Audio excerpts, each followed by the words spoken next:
So, hi, Stephen. Hi. So we're going to talk about your journey. Good. So where would you like me to begin, Serge? How far back do you want to go? Well, I had the pleasure to see a few weeks ago um, a performance of your chamber opera at the Rubin Museum, and putting Buddha not in terms of somebody who was spouting out great wisdom, but within the context of his life. Yeah. And I found this really very powerful. And so maybe in parallel, talking about Buddha's journey, human being, ideas, transcendence, life, and your own journey as a human being. Okay.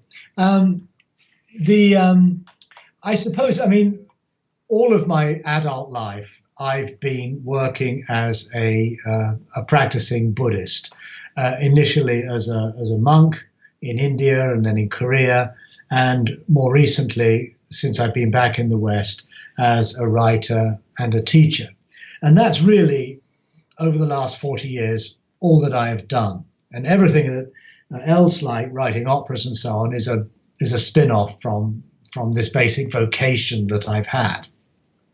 But perhaps the interesting question is, where did this vocation begin? And to be quite frank, it's very difficult to me to pinpoint that. I can think of certain instances in my childhood where I became conscious of the tragic dimensions of life. I grew up without a father. My father and my mother separated when I was quite young, and I always felt that something was missing in my childhood.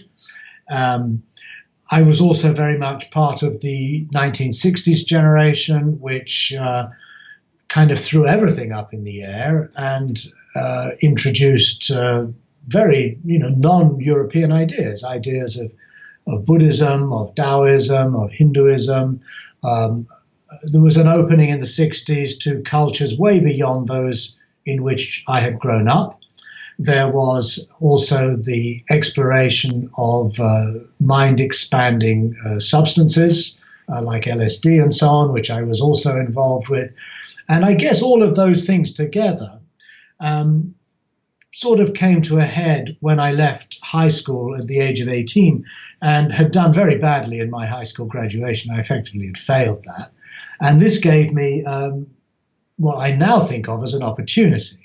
Instead of going to college, which I would have done had I done my exams properly, I went overland to India. I was about 19 and I hitchhiked and took buses. Then, within a couple of days of crossing the Indian border, I ended up in Dharamsala, which is the capital in exile of the Dalai Lama and the Tibetan refugee community.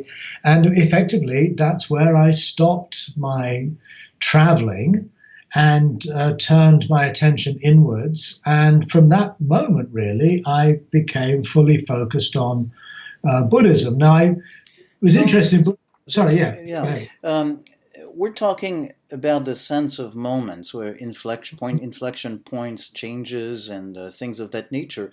So, um, uh, how did you arrive in Dharamsala? Was it something that you had planned? Is it that you just happened to be there? Something just made you stay? What happened to create that change? Again, difficult to say in retrospect, but I think I was probably in the back of my mind on some kind of spiritual journey or quest. Now, I probably wouldn't have phrased it like that at the time, but I think as a young person, quite sensitive, quite confused, quite idealistic in many ways, I was definitely looking for something.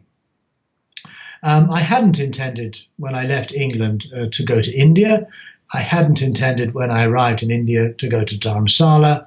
And when I did arrive in Dharamsala, I very quickly decided I would stay. I think possibly one of the most key moments was meeting the Dalai Lama himself. He was then a young man of 37. He'd not been out of India. I think he'd been to Thailand once. He certainly wasn't known in the West at that point at all. And I was extraordinarily impressed with this young man. And likewise, the community of Tibetans around him. I'd never met people like this before. They were people who were in physically or materially in great straits, exiles, refugees, basically scraping a living. And yet they radiated this extraordinary sense of well-being, of self-confidence. And at that time, there had just begun a program in Buddhist studies at the Library of Tibetan Works and Archives in Dharamsala. I signed up for that, and I never really looked back. So I think it's those things coming together at that point. I think also another factor. So can I interrupt you just because something very striking that you said you arrived and you're very impressed by the Dalai Lama and by the people, the ordinary people around him, and by that quality of radiating despite all of the trials and tribulations they went through. So it sounds like from that place of being a bit confused as a youth, you see something and you say, wow, that quality, that way of being in life is what I want. Is that how you might put it, or? That's how I might put it. Whether I would have put it like that at the time, I honestly don't know. But probably something of that order, yes. You can't also take out of this equation the fact that Dalai Lama, Tibetans, this exerts an enormous romantic attraction. Mm-hmm. This is something way outside anything I knew when I was growing up, and yet it did already exist as a kind of ideal or something that our culture had sort of elevated to something very, very exotic, very strange, possibly something quite profound, something very little understood.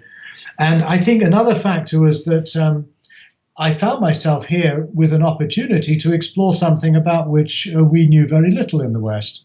So I think there was also a sense of embarking on an adventure. It was like, in a way, perhaps like some of the explorers in Africa in the 19th century.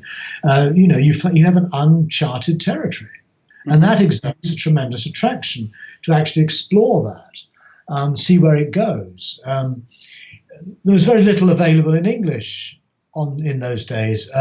You could have read pretty much every book there was on Buddhism, at least for a general readership, maybe 20 or 30 volumes. So it was really an opportunity, I think, to embark on some sort of adventure. Yeah. I can't separate that from my own personal needs and so forth and so on, but I can't. It would be foolish also to leave that aside.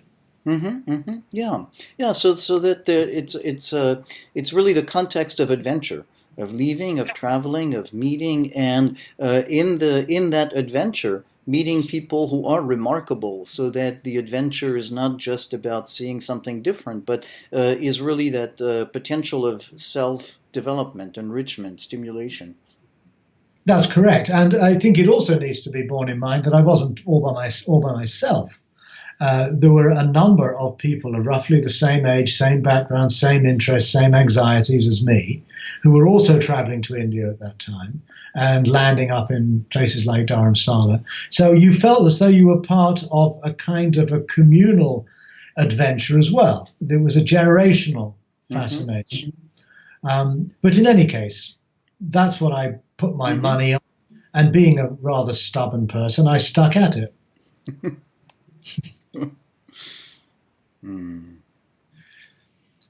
So, yeah, that's really, I really point to that time as the beginning of the life that has subsequently unfolded. As you may know, I didn't stay with Tibetan Buddhism that long. I was there for about 7 or 8 years, which I suppose is quite a long time. But in any case, in the end, I parted company with the Tibetan tradition. I went and trained in Zen in South Korea. I then disrobed, I got married, and I came back to England, lived in a lay Buddhist community, and started my work as a writer and as a teacher. And that's kind of what I'm still doing now.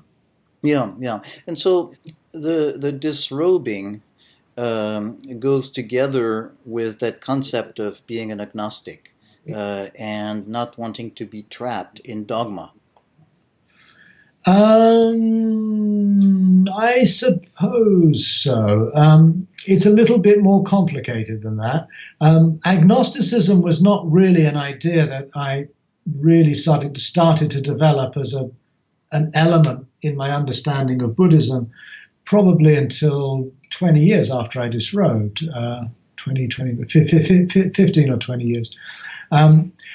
What I found more the problem was that because I'd trained in different Buddhist traditions, I couldn't really identify with either the Tibetan or the Korean, or even perhaps other forms of Buddhism. I saw myself as a Buddhist, but I didn't see myself as a Buddhist belonging to any particular school.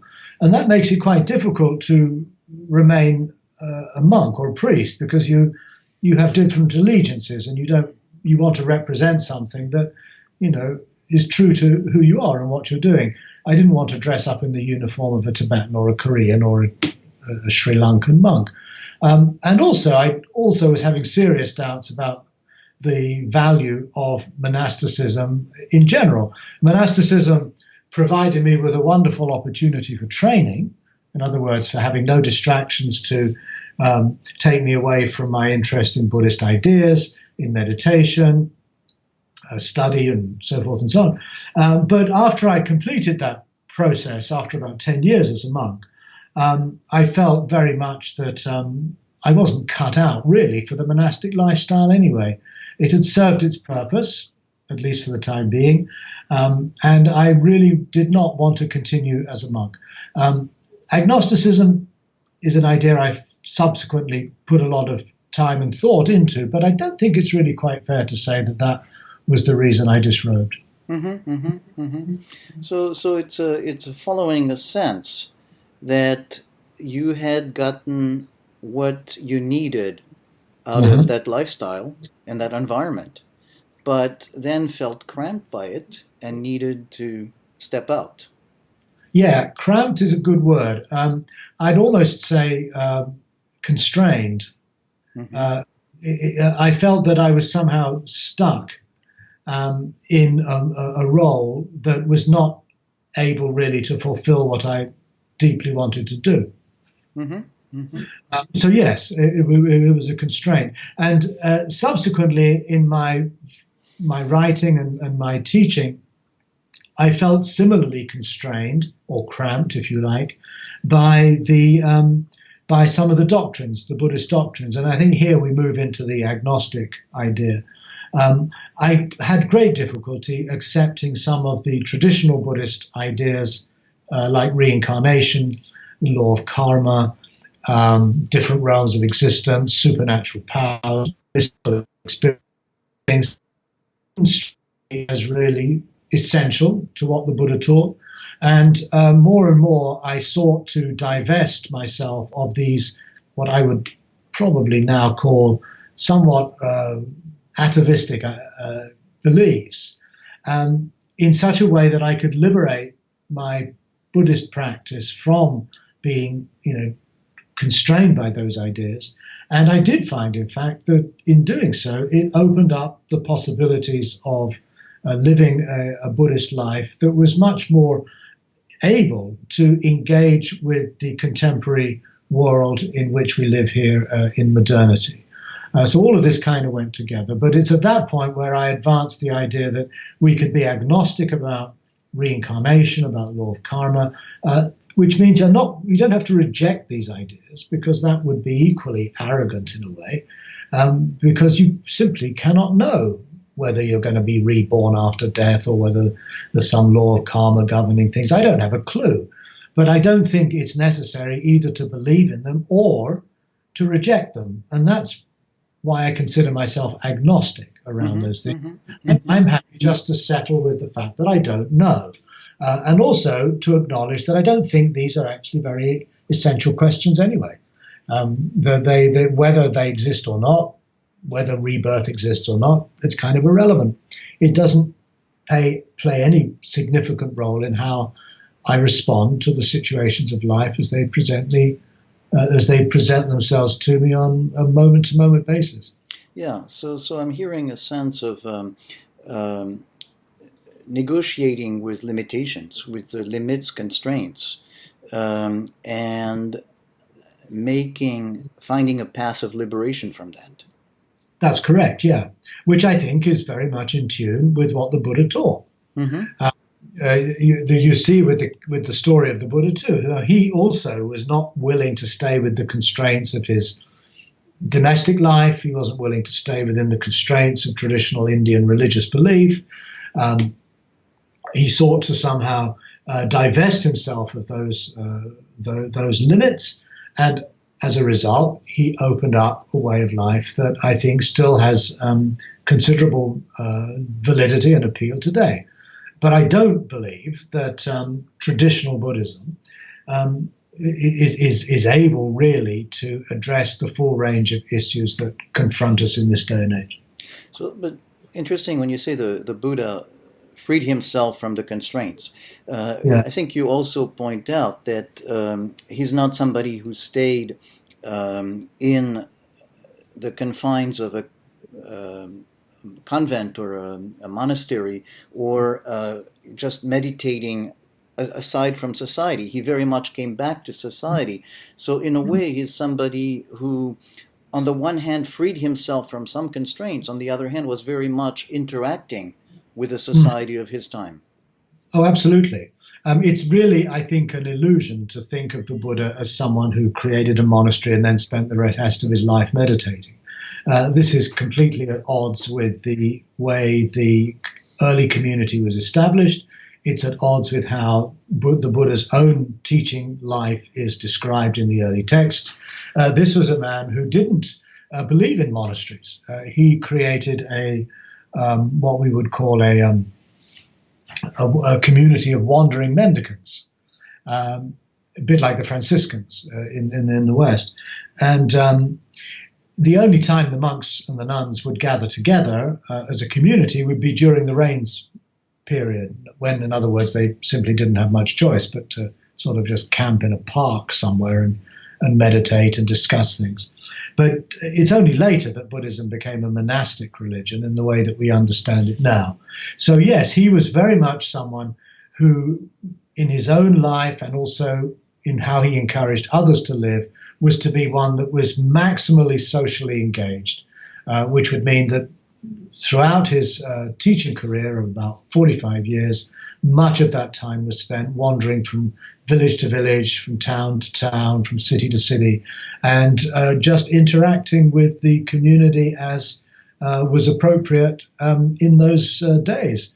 And again, I find that a very inspiring example. Mm-hmm. So very, very inspiring. So in that sense, reflecting on what it is that sustains you. No, it's very much a life that is lived in response to the demands and the pressures and the suffering that you find yourself exposed to, as we do, all the time. It's about an appropriate response to the situation in life. It's not about establishing a kind of a fixed model of monks in monasteries, for example, as the best way to live, but rather to actually have a flexible lifestyle that enables you to engage with the world in ways that are best adapted to your own particular skills and needs.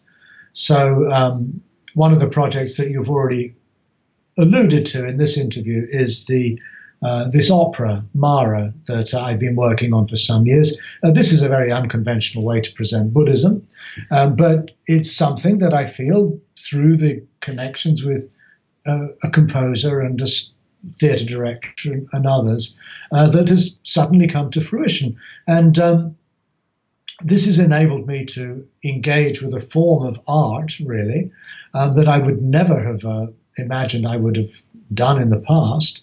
And yet it's been enormously fulfilling to find a language, a musical language, a poetic language, a dramatic language in which to communicate a person's life, his values, his teachings, some of the mythology of early Buddhism, and make that available to an audience who may not be particularly interested in Buddhist religion, but who can be deeply moved by what is essentially a profoundly human story. It's the humanity of the Buddha that I think speaks to us today. Whether he was enlightened in some extraordinary way is kind of secondary to the fact that, he lived his life in a way in which the whole of his humanity was afforded its optimal expression and form. And I think the teaching of the Buddha is not to turn us into little clones of Buddhist monks or nuns, but rather to enable us, to give us the courage and the vision to live our lives to the full, according to a certain set of ethical norms and philosophical ideas and contemplative practices, but very much seeing those things as a means to enable us to flourish fully as persons. Yeah. So flourish as persons, engaging with the world, responding to the challenges, the sufferings of the world in an appropriate manner. Exactly, yeah. And this is an open-ended, ongoing process. It's always tempting to sort of say, now I've figured this out. Now I've sort of got Buddhism under wraps. Now I can write a book about this. Now I can set up some kind of institution or whatever that will teach this to others. But as soon as you do that, you've basically frozen it again. And you've established it into yet another structure, into another hierarchy, into another set of dogmatic ideas. There's always going to be the danger of that. I don't think that's what the Buddha intended to happen with his teachings. There's plenty of warnings against that, but that didn't prevent subsequent generations from turning Buddhism into yet another dogmatic belief system with yet other hierarchies of power, with yet further concentrations of authority within elite groups of priests in this case. It doesn't have to go that way. Whether we can evolve in our time forms and practices that are somehow less liable to get locked into that sort of pattern, I would hope we can, but I'm not naive enough to think that we will. Mm-hmm, mm-hmm. So part of it is a struggle between the ossification, of what's alive versus what's alive. Part of it is being prisoner. We all prisoners. Buddha was maybe also prisoner of the culture of his time, versus having a handle on the human condition. And what your work has been is to separate what is maybe cultural in some of the Buddhist ideas versus what is actually still fresh, in the sense that it speaks to us about the human condition and how we can adapt in our time, even though those times are very different from what they were when Buddha lived. Exactly. That's the challenge, yeah. And I don't think we're the first people to have encountered that challenge. Every time that Buddhism has found itself in a new culture, be it China, Japan, Korea, or wherever, it has had to undergo a similar process of effectively reinventing itself, being true to the principles that underpin it, but not being attached to forms that are very much culturally determined, like the forms of India in the case of the Chinese or the Koreans. We have to be very careful, because obviously we could maybe discard something that is essential without realizing it. We might just think it's some old-fashioned belief and we get rid of it, but it might turn out to bear more weight than we thought. So this is it's a gradual process. It's a process we have to exercise considerable care and vigilance, but it's an unavoidable process.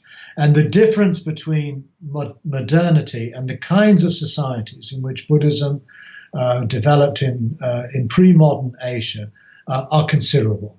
And thereby, I feel that the process of transformation that Buddhism itself will have to undergo will be of a considerable difficulty. We're moving from pre-modernity into post-modernity. And we're doing this, in a way, very quickly. take Tibet, for example. They lived in basically a pre-modern world intact until about 1959, where suddenly they're expelled into exile. And they land in India and elsewhere in the world, and they have to somehow figure out how what they know, what they value and want to preserve quite correctly as their culture is able to speak to the conditions of our time. And I've been fortunate to be witness to that through my life. And I can observe two things. I can observe that in many ways Buddhism is very conservative. It is more concerned with preserving these teachings and these practices. But at the same time, if you look at a bigger historical picture, you see that it's a tradition that has managed to recreate itself on numerous occasions, and I think it still preserves the vitality that would enable it to transform itself in a way that would make it speak more directly and effectively to times now. And so, as you talk about these tensions between conservative, rigid, evolving, I'm reminded of what happened in the opera itself, where in the life of Buddha, there were also tensions, and at the end of his life, betrayal, danger.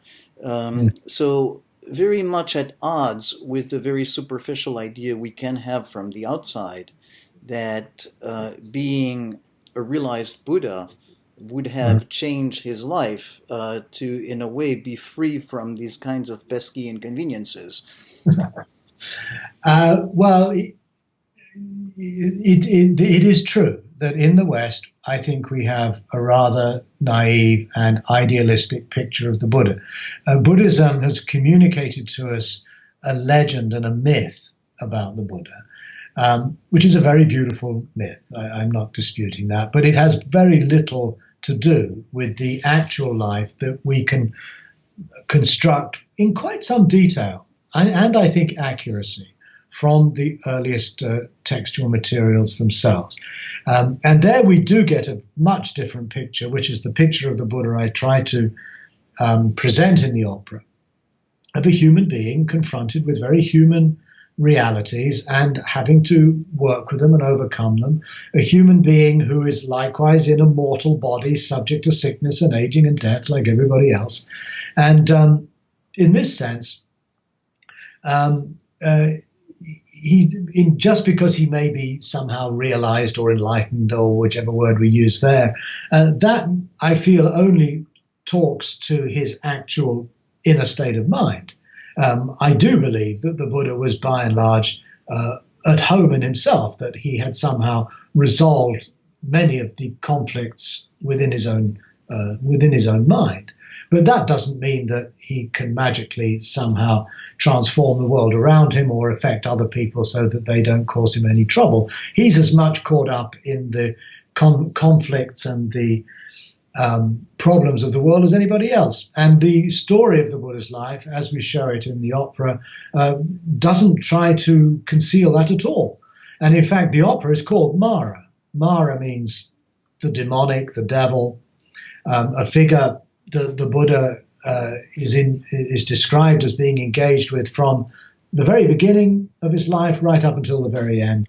The Buddha's enlightenment is said to be the conquest of Mara. He overcomes these negative forces within himself and frees himself to, in a sense, engage with the world in a way that's not constrained by his greed and fear and so on and so forth. But that doesn't mean that Mara has disappeared. Mara refers just as much to the constraints and conflicts of the world as it does to the constraints and conflicts within inside you. So in the opera Mara is always on the stage. From the first scene of the first act until the last scene of the last act, even though Mara may not be having a singing or a role of any kind, he's always there. And the reason for that is precisely to point out that in conquering Mara, in overcoming the demonic, you don't get rid of him as though he's simply deleted, but you learn how to live with these things and in such a way that you're not impeded by them, but in a strange way, you can actually utilize the energies of those conflicts to drive your own passions and beliefs and insight to have greater impact on the world in which you are. So the opera is really more about Mara than Buddha. Yeah. But on the other hand, you can't really separate the two. I think if we look at this symbolically, Mara is basically the shadow of the Buddha. The Buddha, the person, not Buddha, the mythic figure. And you cannot have light without shadow.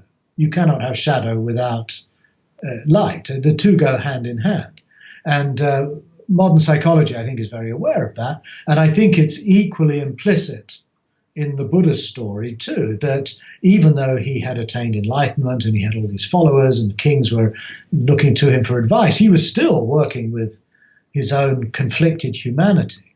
For me, Mara refers to the Buddha's own conflicted humanity, both in his own body, but also in his world, in his society, in his community. He's always working with this stuff. And that's a much more pragmatic way of understanding the practice of the Dharma, the teaching of the Buddha.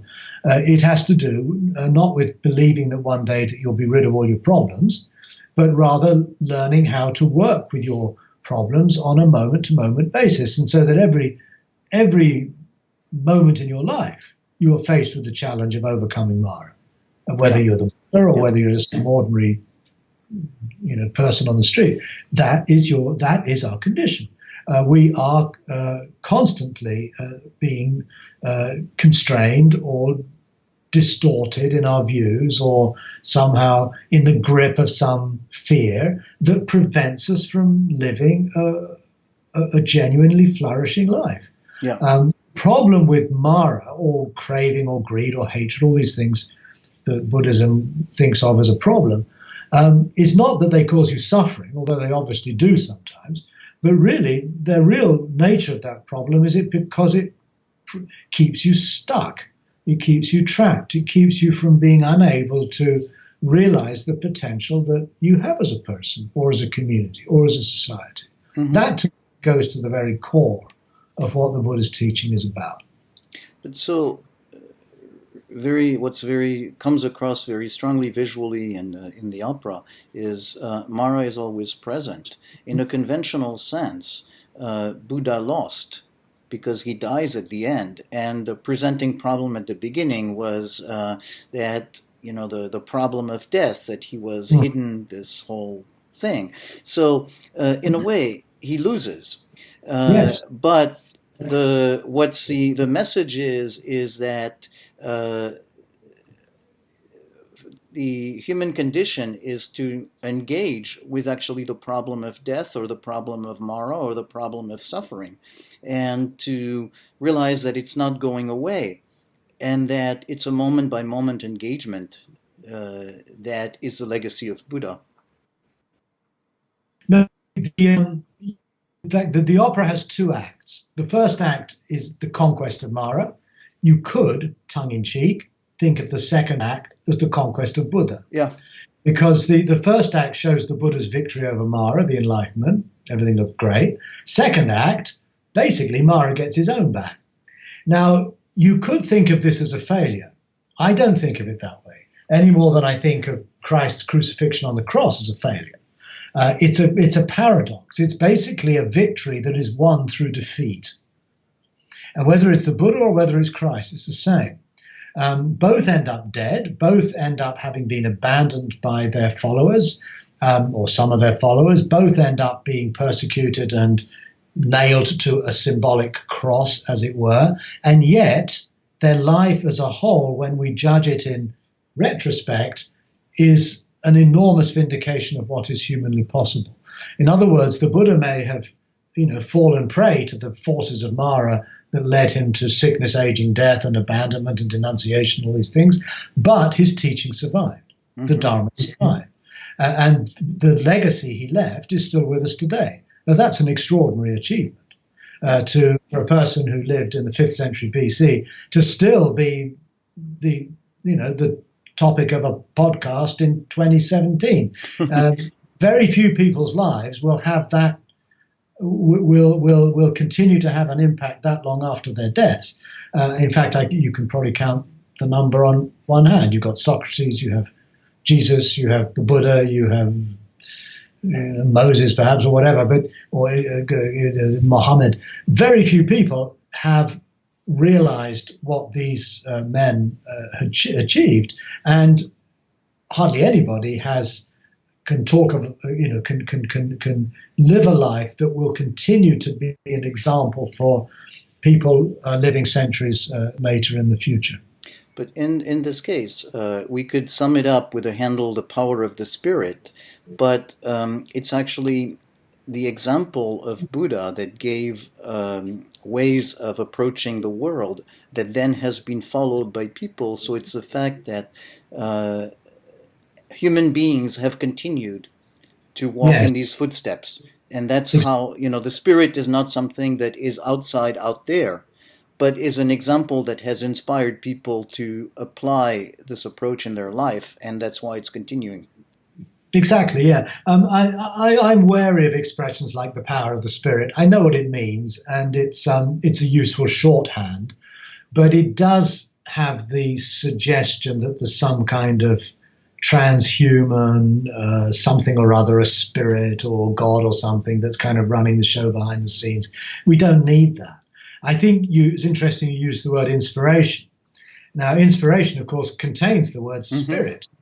And it's there, I think, that lies the victory, as it were, of the Buddha or Christ, is that their lives become an inspiration for the lives of others. They give a sense of hope, they give a sense of courage, they give a sense of wisdom, of compassion, but it's only by embodying those qualities within our own particular existences that we can say that the legacy of the Buddha or the legacy of Christ has somehow been continued and carrying on. But there's nothing magical going on. It's not as the Dharma somehow floats free of human conditions. It doesn't. The Dharma continues and persists only because individual men and women, individual communities actually apply those values and seek to live by them here and now, that we can talk of the continuation and the transmission of these traditions. Yeah. So that's a meaning of the transmission of Dharma. Absolutely, yeah. And it's a transmission that's not being sort of magically transferred from one mind to another. It's actually going on as we speak now. As just think, for example, of the number of occasions in your life where you've just, maybe by chance, heard someone say something on the radio or read something in a magazine that you just picked up. And yet it's something that has just rung a bell within you. It's struck you in a certain way. It's thereby nudged you very slightly into a different course of life that you otherwise may not have taken. It doesn't have to be particularly profound or anything. It just comes at the right moment and do. And it's these kinds of decisive moments perhaps that also help explain my own trajectory in leaving England as a young man, going to India, doing this, doing that, bumping into a composer. All of these things somehow take us along courses of life that we probably are impossible to foresee in advance. I agree with you.